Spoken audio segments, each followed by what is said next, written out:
Election commission of Pakistan किसी किस्म की रुकावट नहीं डाल सकता एक शख्स के नॉमिनेशन पेपर्स में ये कह के या रिजेक्ट नहीं कर सकता ये कह के कि वो इश्तिहारी है। उसके अलावा अदालत ने कहा है कि अगर उन लोगों ने जिन्होंने बेल्स अप्लाई की थी, जिन्होंने ज़मानत अप्लाई की थी और जिनको ज़मानत दे दी गई थी और वो अदालत के सामने पेश होकर अपने आप को उन्होंने पेश कर दिया हुआ है, उनके नॉमिनेशन पेपर्स भी रिजेक्ट नहीं हो सकते।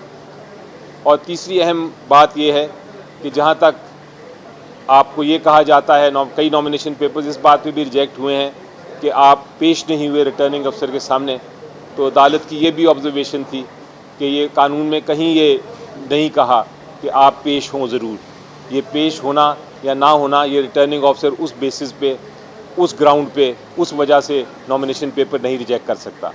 तो इस जजमेंट के बाद इंशाल्लाह बहुत सारे नॉमिनेशन पेपर्स जो रिजेक्ट हुए थे वो अब बहाल हो जाएंगे।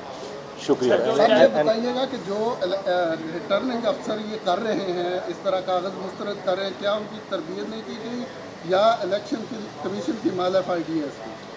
देखें, इसमें यकीनी तौर पे उनको जो इंस्ट्रक्शंस दी होंगी वो कानून के ख़िलाफ़ थी, तो आप इसको मैलिफाइड इन लॉ कह सकते हैं। यानी कानून में अगर आप एक ऐसी इंस्ट्रक्शन देते हैं, ऐसी हिदायत देते हैं अपने अफसरान को जो कि कानून के ख़िलाफ़ है, तो उसको वाकई ही आप मैलिफाइड ही कहेंगे। सर ये बताइएगा कि एक बड़ी डिस्कशन चल रही है कि जो आपके उम्मीदवार होंगे वो आज़ाद होंगे तो किसी भी जमात में जा सकते हैं। इस हवाले से कोई तहरीक इंसाफ प्लान कर रही है अदालतों में जाके कि कोई पार्टी आपकी मौजूद है, बल्ले का निशान नहीं है, तो इस पर लीगली पोजीशन बताइएगा क्या होगा? देखिए, मेरी नज़र में जो कैंडिडेट्स हैं वो 3 किस्म के इस वक्त मैदान में उतरे हुए हैं। ये जो इलेक्शन हो रहा है उसमें 3 किस्म के कैंडिडेट्स हैं। एक तो कैंडिडेट है जो कि अपनी अपनी पॉलिटिकल पार्टी, अपनी सियासी जमात के इंतखाबी निशान पे लड़ रहे हैं, वो तो पार्टी के कैंडिडेट्स हैं। दूसरे कुछ कैंडिडेट्स ऐसे हैं जो बिल्कुल ही आज़ाद हैं, जिन्होंने अपने नॉमिनेशन फॉर्म में और अपना जो एफिडेविट है उसमें कहा है कि हम किसी पार्टी से मुंसलिक नहीं हैं। वो बिल्कुल आज़ाद हैं, वो जब इलेक्शन के बाद किसी भी पॉलिटिकल पार्टी को ज्वाइन कर सकते हैं, उसमें शामिल हो सकते हैं।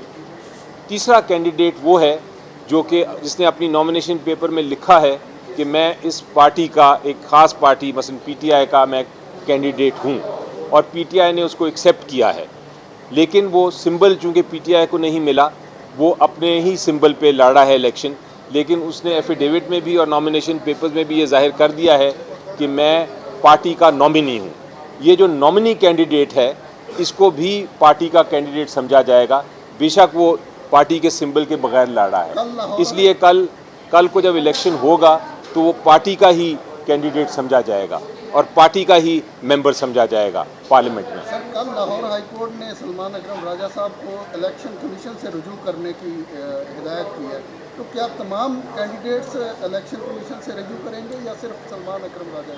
नहीं, मेरा ख्याल है कि वो इस केस की जो फैसला है उसके ख़िलाफ़ शायद अपील करनी पड़े, क्योंकि जो केस फाइल किया था उसमें तो ये इस्तदा थी कि जो कैंडिडेट्स हैं वो पीटीआई के कैंडिडेट समझे जाएं। तो अदालत ने अगर उस पर फ़ैसला नहीं किया, मेरा ख्याल है अदालत को ही फ़ैसला करना पड़ेगा अल्टीमेटली। तो मुझे यकीन है कि बहुत जल्द उस फैसले के ख़िलाफ़ भी अपील फाइल की जाएगी।